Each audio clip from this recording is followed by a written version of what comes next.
देखा ही है कि ये धरना 18 साल की जो भारतीय जनता पार्टी की निकम्मी नाकारी सरकार है, उस सरकार के खिलाफ ये धरना आंदोलन है। आप देख रहे हैं कि जिसे मामा कह रहे हैं, अभी एक बहन जी ने कहा कि 2 प्रकार के मामा होके गए, एक कंस मामा होके गया, एक शकुनी मामा होके गया। इन दोनों में कहीं ना कहीं ऐसा कुछ था कि वो अपने किसी व्यक्ति विशेष के लिए कुछ करने के लिए किया। शकुनी ने अगर षड्यंत्र किया तो कम से कम इतना तो उसने सोचा कि दुर्योधन का कुछ लाभ हो, ये उसका व्यक्तिगत स्वार्थ था। पर ये जो वर्तमान का ये कलयुग का जो मामा है, इस मामा में केवल स्वार्थ है, ये केवल ढोंगी है, पाखंडी है। इसने 18 महीने में सिवा पाखंड के कुछ नहीं किया। आप इस तमाम योजनाएं उठा के देख लीजिए, बेरोजगारी में मध्य प्रदेश सब में अव्वल, आप अगर कुपोषण में देखेंगे तो मध्य प्रदेश सब में अव्वल, भ्रष्टाचार में देखेंगे तो मध्य प्रदेश सब में अव्वल। हम मध्य प्रदेश से छोड़ के अगर हम हमारे नरसिंहपुर में आए तो आज नरसिंहपुर में देख लीजिए तकरीबन 18 साल से जितनी सरकार है, 3-4 साल से हमारे यहाँ पर भारतीय जनता पार्टी के विधायक हैं। इन्होंने नरसिंहपुर पहले भी देखा होगा और आज भी देख रहे होंगे। मुझे नहीं लग रहा कि उसमें रंच मात्र कोई भी आपको कुछ तरक्की दिख रही हो, परंतु आप विधायकों को देख लीजिए, सांसदों को देख लीजिए, दिन दूनी रात चौगनी इनकी जो तरक्की हो रही है, ये कैसे हो रही है? सिवा भ्रष्टाचार को बढ़ावा देना, अनैतिक कृत्यों को संरक्षण देना, चाहे अवैध रेत का खनन हो, चाहे सट्टे जुए की बात हो, चाहे शराब बिक्री हो, ये सब इनके संरक्षण में चल रहा है और ये निरंतर चल रहा है। ये प्रशासन के ध्यान में लाया जाता है, मगर आज भी उसके ऊपर कुछ नहीं हो रहा। भ्रष्टाचार की अगर आप बात करेंगे तो नरसिंहपुर का मुझे नहीं लगता कि कोई भी ऐसा एक सरकारी महकमा है कि जहाँ पे बिना भ्रष्टाचार के किसी भी सामान्य आदमी का कोई भी काम हो सकता है। और भ्रष्टाचार की बेइंतहा हो चुकी है। आज मतलब जिसका जितना मुंह उतना वो भ्रष्टाचार करेगा और भ्रष्टाचार के ऊपर लगाम लगाने के लिए न शासन को समय है न शासन की सोच है। अभी महाकाल के भ्रष्टाचार की बात कर रहे हैं आप। हमारे पीजी कॉलेज में जाके देखिए कि वही फाइबर की मूर्ति, विवेकानंद जी की मूर्ति 14 फुट ऊंची 12 फुट के पेडेस्टल पर आज 2004 से खड़ी है, क्योंकि वो हमारे कार्यकाल में लगाई गई थी। आज उस मूर्ति को बाल बाका नहीं हुआ और यही शिवराज जी ने लगवाई। हमारे कमलनाथ जी ने वो योजना बनाई थी, 350 करोड़ की योजना बनाई थी, उसके 750 करोड़ अपने आदमियों को ठेके दिए। वो जो फाइबर की मूर्ति थी वो फाइबर बिल्कुल इंटीरियर क्वालिटी का, उसमें कंक्रीट नहीं किया था और मामूली से हवा के झोंके में उड़ गया। अरे मामा शिवराज, तुम खड़े होते तो तुम भी उड़ जाते अगर तुम्हारे जैसे को भुगतान आते रहेंगे। और जिस तरह से ये सरकार में रहेगा ऐसा ही होगा। इस बार हमको ताकत लगानी है, इस बार पूरी ताकत लगाइए। माहौल बन चुका है, पीले बादल हो चुके हैं, बारिश होने वाली है। हमें तो सिर्फ होम में हमारी आहुति डालना है। हम कितनी आहुति डालते हैं, कितनी ताकत से हमारी सरकार मध्य प्रदेश में बनाते हैं, उसकी संघर्ष है। सरकार तो बनेगी, हम और आप अगर कुछ करते हैं नहीं करते तो आम जनता ने ठान लिया है कि उसको सरकार बदलनी है, उसको उखाड़ के फेंकना है। ये निकम्मे विधायक नरसिंहपुर के हो, नरसिंहपुर से होशंगाबाद के सांसद हो, सबको उखाड़ के अलग करना है। 2024 तक पूरा सफाया करना है। आज मोदी जी अभी अमेरिका गए हैं, आपने देखा उसको। अमेरिका में जब गए हैं तो हमारे प्रधानमंत्री, उनका क्या सम्मान था, किसने रिसीव किया उनको? एक व्यक्ति जो अमेरिकन सरकार का या अमेरिका का राष्ट्रपति या उपराष्ट्रपति या प्रोटोकॉल का कोई आदमी नहीं था, केवल उनको स्वागत करने में अगर कोई था तो भारतीय राजदूत थे। वहां पे यूएन में हमारा जो एक टेररिस्ट है साजिद मीर, उसको अंतरराष्ट्रीय आतंकी घोषित करना था।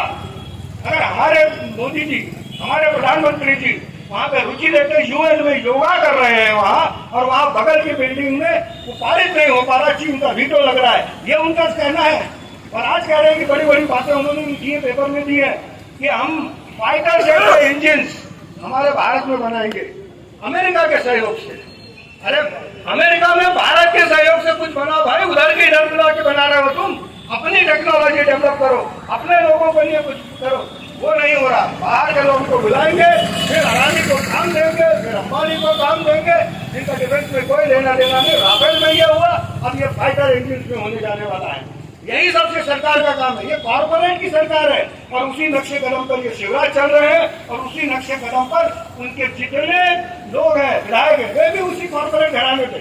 उनको भी छोटे आदमी से कोई लेना देना नहीं, दलित से कोई लेना देना नहीं, गरीब से कोई लेना देना नहीं। अभी हमारे पूर्व मुख्यमंत्री माननीय दिग्विजय सिंह जी परसों सागर में रहगांव में जहाँ दलितों के मकान उस सरकार ने गिरा दिए, वहाँ पे धरने पे जमीन पर बैठे कलेक्टर को घुटने टेक के सामने के लिख के देना पड़ा कि नहीं हम इनकी सब पूरी व्यवस्था करेंगे। ये होता है नेता जन नेता।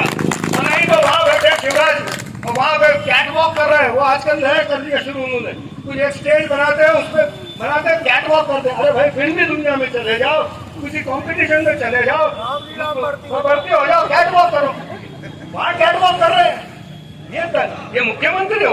अरे आपका काम है वैभव भवन में बैठिए, सरकारी योजनाओं को हमने जमा बनाइए, लोगों के लाभ के काम जो हो रहे हैं वो नहीं हो रहे हैं तो वो करवाइए, जन सुविधा के काम कीजिए। वो छोड़ के प्रदर्शन, रोज प्रदर्शन, कहीं जबलपुर में तो कहीं सीहोर में तो कहीं छिंदवाड़ा में तो कहीं रतलाम में, और कोई काम नहीं, केवल बस सरकारी पैसे की बेफिजूल खर्ची, भीड़ इकट्ठा करो, पैसा लुटाओ। ये इस सरकार का काम है। सरकार बदलनी चाहिए। हमारी 15 महीने की सरकार थी, जिला अस्पताल को जाके देखिए, कमलनाथ जी ने उस भवन का उद्घाटन किया था।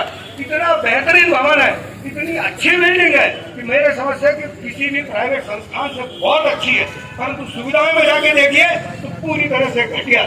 कारण 15 महीने के बाद हमारी सरकार चली गई और यह निकम्मा आदमी आके बैठ गया मुख्यमंत्री की कुर्सी पे, लूट खसोट करके विधायकों को खरीद के बड़े बड़े लोग बिक गए। अरे उनका क्या ईमान जो बिक जाए, उनकी चिंता चर्चा की आवश्यकता नहीं है। हमारी सरकार आएगी तो जिला अस्पताल सुधरेगा। ये एक सारा सा मेडिकल कॉलेज नहीं ला सके, इंजीनियरिंग कॉलेज नहीं ला सके, और आयुष्मान का घोटाला, कितने घोटाले कितने गिनाए। अभी परसों माननीय प्रियंका गांधी जी जबलपुर में थी। साथियों, हमारे बीच मध्य प्रदेश विधानसभा के पूर्व अध्यक्ष गोटेगांव के विधायक श्री नर्मदा प्रसाद प्रजापति जी भी आए हुए हैं, हम सब उनका स्वागत करते हैं। आयुष्मान घोटाला हुआ, आयुष्मान कार्ड के अंतर्गत लोगों को कोई उपचार नहीं मिल रहा, केवल कोई बकवासबाजी।